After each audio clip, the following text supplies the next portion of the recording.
Arnold Schwarzenegger is the Terminator. Most movie monsters want something from you.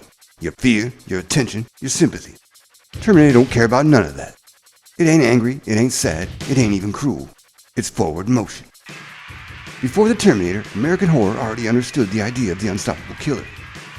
We had cats like Michael Myers, Jason Voorhees, and my man Leatherface. No arcs, no lessons, no speeches. They didn't chase, they advanced. Slasher flicks understood that fear isn't charisma, it's persistence. James Cameron took that slasher engine and stripped away the myth. No curse, no magic, no mask, and created a nightmare. Legend says he had a fever dream about a metal skeleton crawling through the fire with knives for hands. Most people wake up and take a piss. Cameron woke up and wrote a franchise. Now splice that slasher logic with Cold War anxiety and early computer paranoia, and you get something new. A killer that isn't supernatural. It's inevitable. Skynet doesn't hate humanity, it calculates it. The Terminator isn't sent back to punish the past, it's sent to correct it. That's why the film hit harder than slashers that came before it. Because the monster wasn't fantasy. It was a directive. Here's the mistake people make. They call the Terminator a villain. It's not. Villains argue, villains justify, villains monologue. The T-800 doesn't explain itself because explanation implies doubt. And doubt does not exist in this machine. The Terminator functions like gravity. You don't negotiate with gravity. You don't reason with gravity. You don't get a speech about gravity's childhood trauma.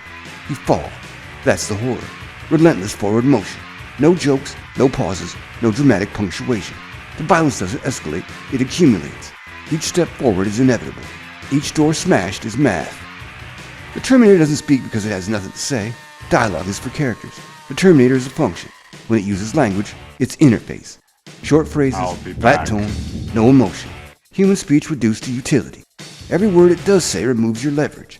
You can't reason with it. You can't guilt it. You can't steal it. Compare it to later versions that explain, emote, and joke. Machines that actually want you to understand them. That's not evolution, that's surrender. The original T-800 doesn't ask questions. It doesn't reflect. It doesn't react unless reaction increases success probability. It scans. It selects. It advances. The scariest thing about the Terminator isn't that it's quiet. It's that it never needs to raise its voice. Sarah Connor? Yes.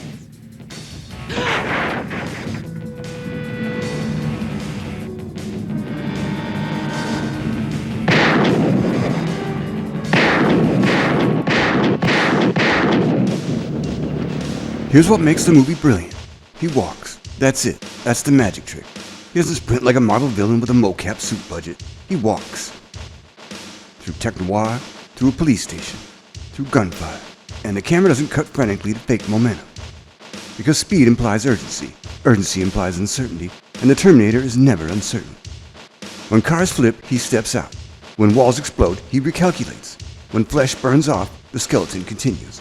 Always forward.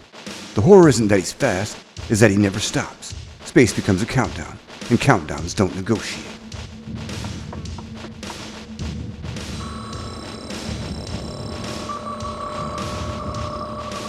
Fuck you, asshole.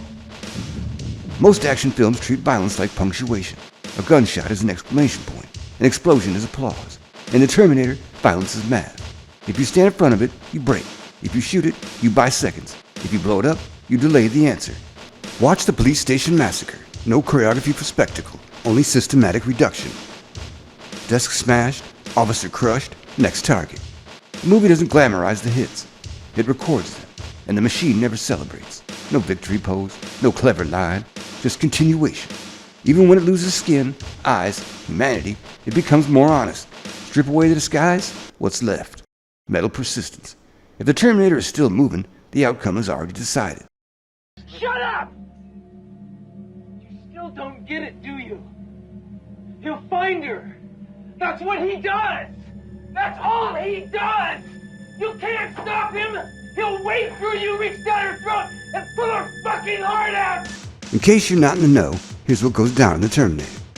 A naked bodybuilder time travels to 1984 Los Angeles with one goal: murder a waitress. Not out of revenge, not passion, not even malice. Because the future ran the numbers and decided she's a problem. It acquires clothes. It acquires guns. It acquires addresses. Anyone between it and Sarah Connor becomes debris. Meanwhile, a traumatized soldier from a doomed future also arrives naked, because time travel hates pockets and likes flopping dongs. Robot gets a motorcycle, soldier gets feelings, waitress gets hunted. Cops die bravely and brutally, because the police assume they're dealing with a man. They're not. They're dealing with persistence. Bullets slow it down, explosions inconvenience it, fire merely redecorates the problem. Piece by piece, the human disguise comes off until what's left is exactly what it always was. A machine that doesn't stop because stopping is not part of the function. Sarah crushes it in a factory, not with destiny, but with hydraulics. The future remains doomed, the loop remains unbroken, and the lesson is clear. You can't outthink inevitability. You can only survive it long enough to become something harder. Today, everything needs a motive you can empathize with, a trauma you can digitally share with the world, a speech to justify the body count. The Terminator offers none of that. It don't want to be understood. It don't want redemption. It doesn't even want to win. It only needs to complete the process. The Terminator doesn't chase trends. It doesn't wink at the audience. It doesn't stop to ask if you're comfortable. It advances. And that's why it still works. And that's why it still terrifies. That's why it belongs here. Not as a villain, but as a law of nature.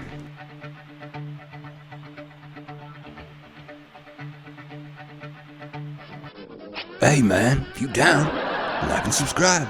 Catch you on the flip side, flapjacks.